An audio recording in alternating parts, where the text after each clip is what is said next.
These are the Hethrone 72 dual tip brush pens. I think it's called Hethrone. I'm not really sure how to pronounce it. Either way, I have already tried another type of Hethrone brush pen markers, and those were watercolor based, so you were able to use water with them, and also there was a brush that came in that set.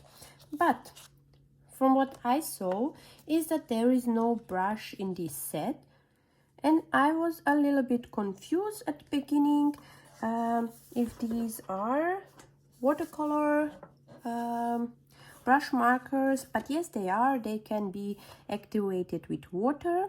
So let's take a look. What do we get inside of this box? There is a small booklet to color again like the last time, and I find that really nice, except that this paper here, it is quite thin, so the paper will not be able to take these brush markers, especially because you have like both sides are printed on, so it will just go through. Yes, I already tried some of them out. So let's take a look what we have here. So this is a brush side, you can see it here, and on the other side there is a fine tip, you can see it. What I found is that this brush here is not the same as the brush with the other Hethrone markers, and those other ones are, in my opinion, much better. So the tip of that other one, I think that one was a nylon brush, and this is definitely not a brush like that. It is, well, they look like the normal Ohuhu watercolor brush markers, if you have those ones. So these have the same tips. The ones on the other one were more like Arteza real brush pens, so they had like that really fine tip with which you could color. This one is a little bit difficult to control.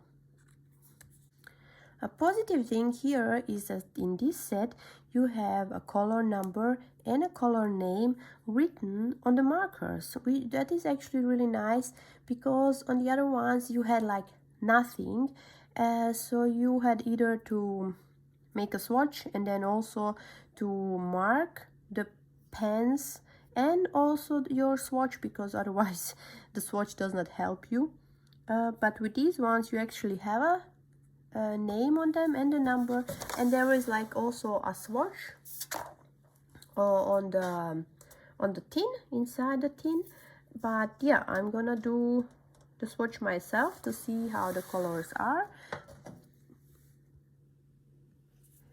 because when I look at them like this, it seems that there are a lot of really bright colors.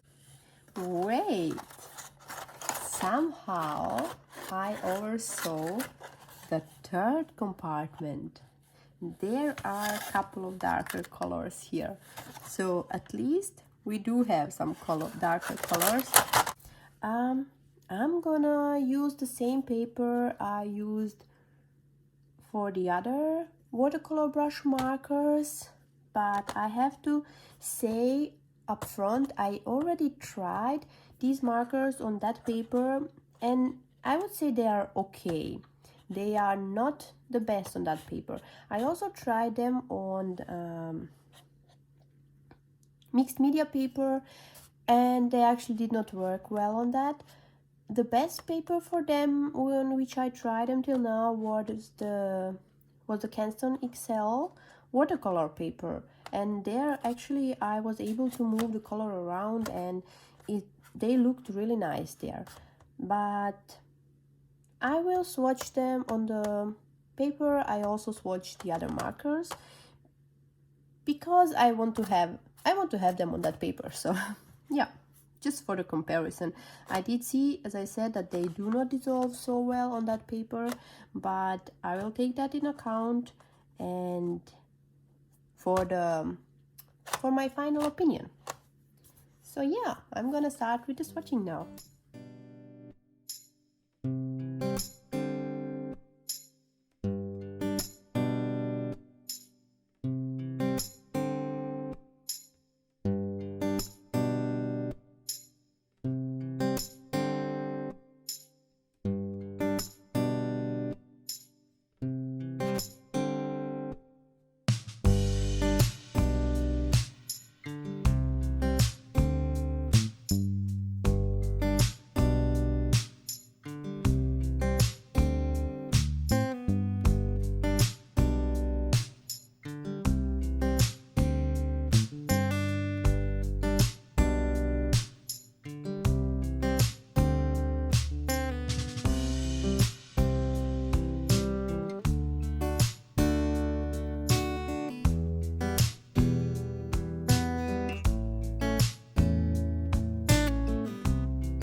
So I've swatched again just a couple of colors. In the middle of the swatch I decided I'm not gonna do all of the colors because, as I said, I already knew that they will not work well on this paper. And yeah, you can see that they do not dissolve well.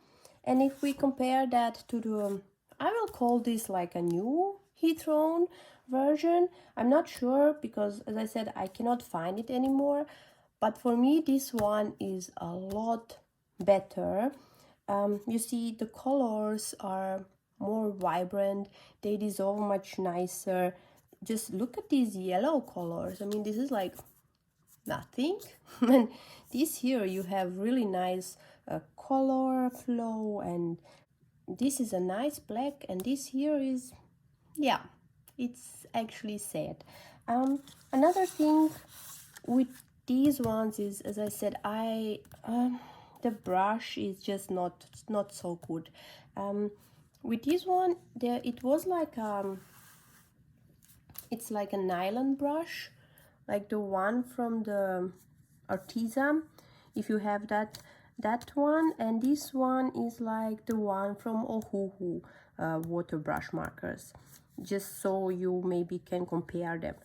I really like this one much more because you can really make those thin and thick lines. Just look at this thick line here, and yeah, this was not even, it was not even nice to write with it because it was scratching, and yeah. I would not recommend these ones for lettering, but these ones for sure. I really liked how these ones worked. Something else I noticed was, yeah, I was holding tip to tip just for a short time, but there was a lot of blue color that went onto the pink marker. You see how long I had to color until I came back to the original color. The reactivation is okay. So now to maybe a positive thing, I've tested these ones on different papers.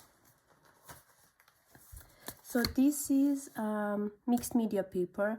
I do not like it here because the paper starts to peel off if you go a couple of times over the same spot, and you cannot really dissolve that nicely. Yes, you can then move the color, but this place here remains really bad. Next one is the cardstock paper. Also here, I think you saw in the test that the paper already started to peel when you go 2 times over the same spot. Yeah, and then you cannot get rid of that nicely. But there was one paper on which I liked these markers, and that is the Canson XL watercolor paper. And on that paper, actually, I was, even though I did put a couple of layers here, of course, first the paper did not peel, and the second was that I was able almost completely move the color around. These are another 2 examples which I already did in the past, and also here when I tried some green color, I was able to move everything that was in the middle. Something I noticed, but it seems not to be with every single color, some of these colors have like a shine, sparkles in them, but they are so tiny that you can really just notice them when the light is really shining on. Otherwise you cannot see them. Yeah, I can just say that for me, so these markers, the first one, so I will put the link into the description of these ones if you want to see about which ones I'm talking. So I like these ones more. The brush is much nicer, it has a nicer tip, you can color with it without problems. This one is, they are not so nice. The brush is much harder. You cannot really go into those tiny details, maybe with the other side. So it does have a fine tip, so maybe you could also use that if you want. but for me, I really like these ones more. Yeah, so thank you for watching and see you next time. Bye.